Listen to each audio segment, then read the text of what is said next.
Des incidents graves ont également été commis par Israël à l'encontre du contingent français à Naqoura, en particulier à l'encontre du chef d'état-major de la force. La France condamne avec fermeté ces menaces directes à l'encontre de ses personnels engagés au sein de la FINUL. Elle l'a fait savoir aux autorités israéliennes. Toute la lumière devra être faite sans délai sur ces actes. We say it clearly, and has been a need to say it far too often. Peacekeepers must never be a target. All acts that endanger the peacekeepers must immediately stop. All actors must adhere to their obligations to ensure the safety and security of the peacekeepers at all times. The inviolability of the United Nations installations must be respected. I wish to acknowledge and applaud the extraordinary commitment and courage of the women and men of UNIFIL implementing Security Council mandate tasks in these extremely dangerous conditions as far as the security circumstances allow. And I express my deepest gratitude to them.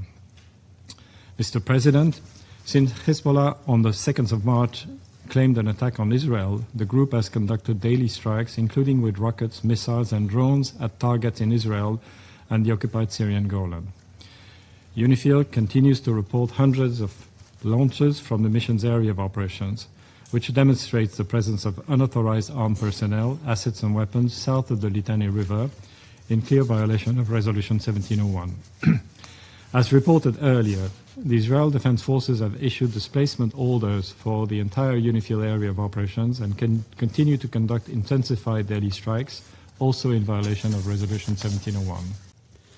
Des incidents graves ont également été commis par Israël à l'encontre du contingent français à Naqoura, en particulier à l'encontre du chef d'état-major de la force.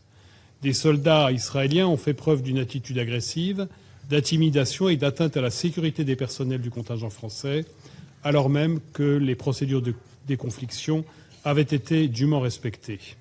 La France condamne avec fermeté ces menaces directes à l'encontre de ses personnels engagés au sein de la FINUL. Elle l'a fait savoir aux autorités israéliennes. Toute la lumière devra être faite sans délai sur ces actes. Monsieur le Président, ce Conseil ne peut se contenter de condamner, il doit agir pour que ces actes ne se reproduisent plus. La protection des casques bleus est une obligation du droit international qui s'impose à tous. Cela nous a été rappelé par nos briefeurs. Nous attendons d'Israël des garanties concrètes et immédiates. Les procédures de déconfliction existent et doivent être respectées par toutes les parties sans exception. Chaque jour, les casques bleus de la FINUL doivent faire face aux risques de tirs, des mines et des engins explosifs improvisés alors qu'ils mettent en œuvre le mandat qui leur a été confié. De tels actes sont inacceptables et injustifiables. La France appelle à nouveau Israël et le Hezbollah à respecter la sécurité des casques bleus. Quiconque met en danger les personnels onusiens porte une responsabilité devant ce Conseil et devant la communauté internationale tout entière. Pour sortir de la guerre, la voie est connue. C'est la pleine mise en œuvre de la résolution 1701 et le recours à l'accord de cessez-le-feu de novembre 24 avec l'appui du mécanisme de surveillance américano-français qui en procède. Cela exige d'une part qu'Israël renonce à toute intervention terrestre d'envergure et à toute occupation du territoire libanais qui ne ferait qu'éloigner la perspective d'une paix durable. Cela exige d'autre part que le Hezbollah mette un terme à ses attaques et qu'il remette ses armes à l'État libanais, conformément à la décision prise courageusement par le gouvernement libanais le 2 mars. Le Hezbollah doit cesser de prendre en otage le peuple libanais au service d'une guerre menée par l'Iran contre Israël, guerre que nous condamnons absolument. L'Iran doit également se conformer aux décisions prises souverainement par les autorités libanaises, dont celle d'exiger le départ de l'ambassadeur d'Iran au Liban à compter du 29 mars. This council owes them condolences, but we also owe them a wise approach to peacekeeping that recognizes that terrorists have no respect for this council. Terrorists have no respect for the norms of international law. Colleagues, we all recognize that the suffering in this region is immense and has gone on for far too long. Parents, children, and grandparents, whether Israeli or Lebanese, whether civilians or UN peacekeepers, they should not face the daily dangers caused by Iranian-backed terrorists who have long afflicted both Israel and Lebanon. that people in this region deserve a different future, one defined by security and economic opportunity and normal life, not by rockets, tunnels, and the constant threat of escalation and retaliation. We must support the government of Lebanon and the Lebanese armed forces as they exercise sovereignty, and we've heard a lot of talk about sovereignty today, but as they exercise sovereignty, the duly elected government of Lebanon, over all of Lebanon's territory and beat back Hezbollah, a group that hides behind civilians while threatening their neighbors, a terrorist group that has a long history of hiding weapons, fighters, and caches of rockets in schools and hospitals and civilian homes. Hezbollah also has a long history of attacking peacekeepers and of firing on Israeli civilians from proximity of UNIFIL and peacekeeping positions, inviting retaliation for their own propaganda aims. There have been statements, even today, important ones, but it's not enough. Action.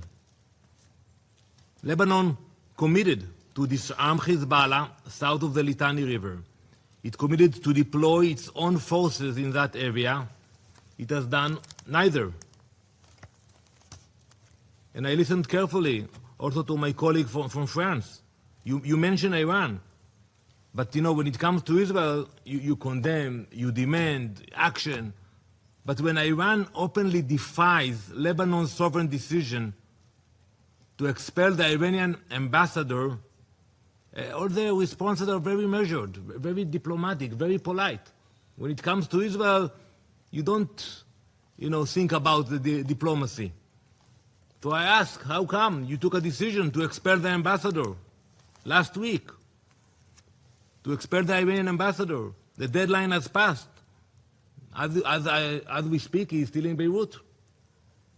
The guest is no longer acting like a guest. He's acting like he owns a house. Can you imagine that you will get a request from a hosting country? You were all serving in many countries. You will be asked to move out. And you will tell the host country, no, I'm not leaving. I have different orders from my capital, from Tehran, and I'm staying now. How can it happen?